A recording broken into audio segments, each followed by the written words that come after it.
jamais, dans notre République... Monsieur le Président, votre voix m'intéresse. Je vais vous dire pourquoi et je vous invite à l'écouter avec moi pour découvrir qui se cache derrière cette voix. Et s'il cherche un responsable, dites-le. Alors, passons à l'action. Qu'est-ce que nous apprend la voix de notre président ?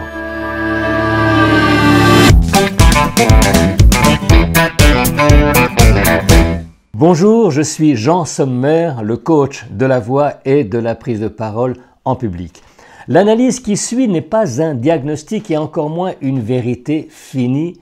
C'est mon ressenti du moment à partir de mon expérience personnelle. Voyons la voix d'Emmanuel Macron selon 4 critères. 1. Le timbre.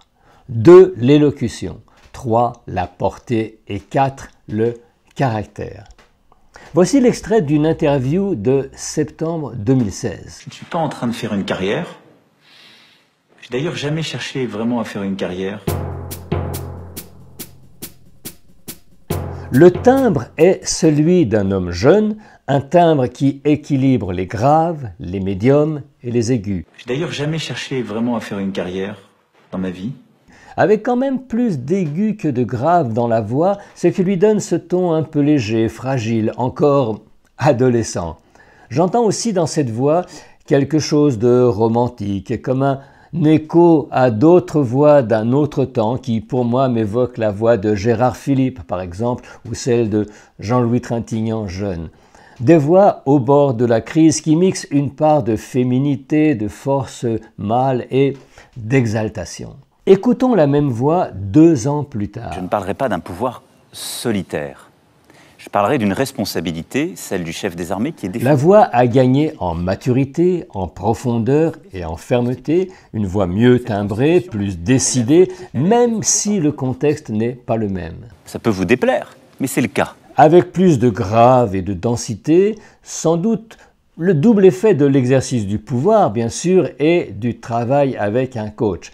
Notons qu'Emmanuel Macron est l'un des premiers leaders politiques français à faire appel à un professionnel de la voix et à le dire, oui. En cela, il est exemplaire d'une nouvelle génération d'orateurs qui n'a pas peur de montrer qu'elle travaille son expression, car la voix est un outil. Souvent, on se contente de marmonner ou bien on se cache de prendre des cours comme si c'était la honte de ne pas être tout de suite beau, intelligent et éloquent.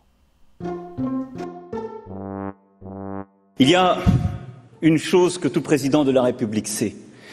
Il sait qu'il ne peut pas tout, il sait qu'il ne réussira pas tout. Sachant qu'il ne dispose pas d'une force vocale exceptionnelle, Emmanuel Macron utilise son élocution comme une force de frappe pour porter ses coups ou affirmer son propos jusqu'à marteler certaines phrases ou certaines syllabes. Il y a une chose que tout président de la République sait.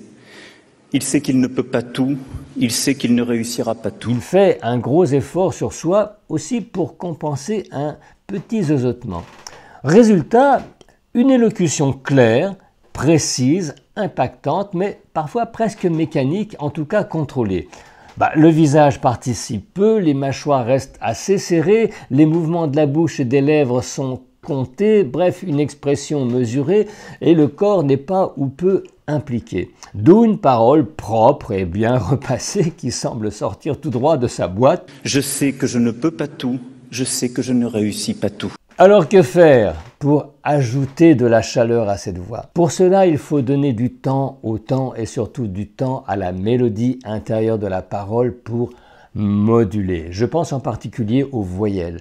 Or, Macron, au travers d'une diction un petit peu sèche, a pris le parti des consonnes contre les voyelles en martelant les mots. Le seul responsable de cette affaire, c'est moi. Pour s'améliorer, quelque chose doit lâcher pour laisser le corps et la voix prendre leur espace, indépendamment bien sûr d'un discours toujours brillant et affûté.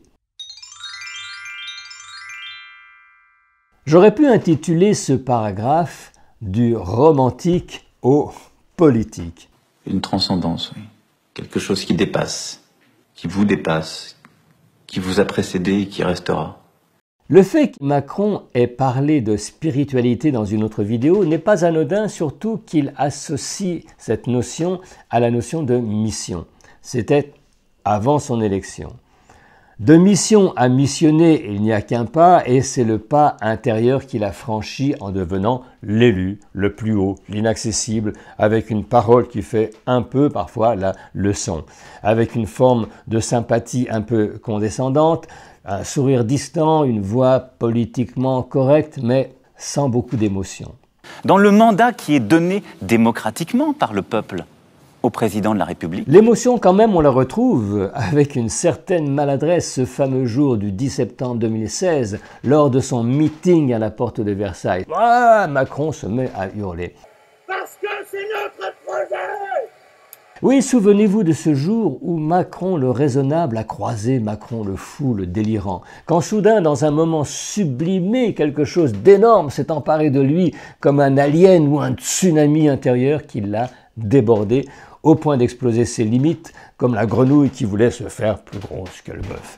Vive la France!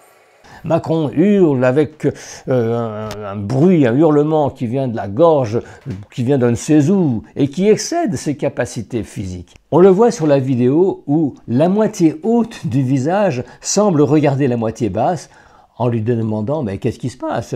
Qu'est-ce qui nous arrive ?»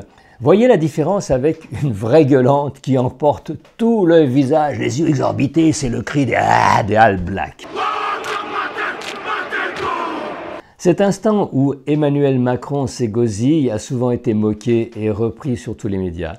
Moi, je le trouve plutôt touchant, car ce n'est pas le cri d'un homme politique, c'est l'explosion d'un homme exalté, saisi par l'émotion et par la dimension de sa mission dans un pays où l'on n'a pas appris à montrer, à mettre son corps dans la balance, et même plutôt le contraire, un pays où on a plutôt appris à réprimer ses émotions. Il a osé, et pour moi c'est l'essentiel, qu'importent les interprétations. Vous alliez le faire gagner! Parce que c'est notre projet! Aujourd'hui, la voix d'Emmanuel Macron, rompue à l'exercice du pouvoir, est assez égale sur le modèle français.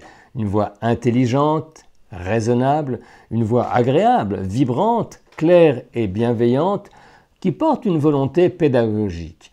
Une voix qui s'assume, qui dit « je », qui dit « moi », une voix qui veut faire autorité. Le seul responsable de cette affaire, c'est moi. Une voix qui, faute de pouvoir faire tonner le canon, c'est-à-dire les graves, envoie la cavalerie légère, c'est-à-dire les aigus. Mais attention, cette voix jeune, facile et sûre de soi pourrait à la longue créer l'indifférence si elle devenait un bel objet en soi, à force de virtuosité et de distance. Or, pour y croire, on a besoin d'émotion et de partage. N'est-ce pas le rôle du leader, celui de nous rassurer, certes, mais de nous motiver aussi. Et cela s'entend dans la vibration des mots et dans la puissance du souffle de l'orateur. Dans le cas de Macron, faire que cette République dont le prince est un jeune homme ne soit pas que la République des paroles,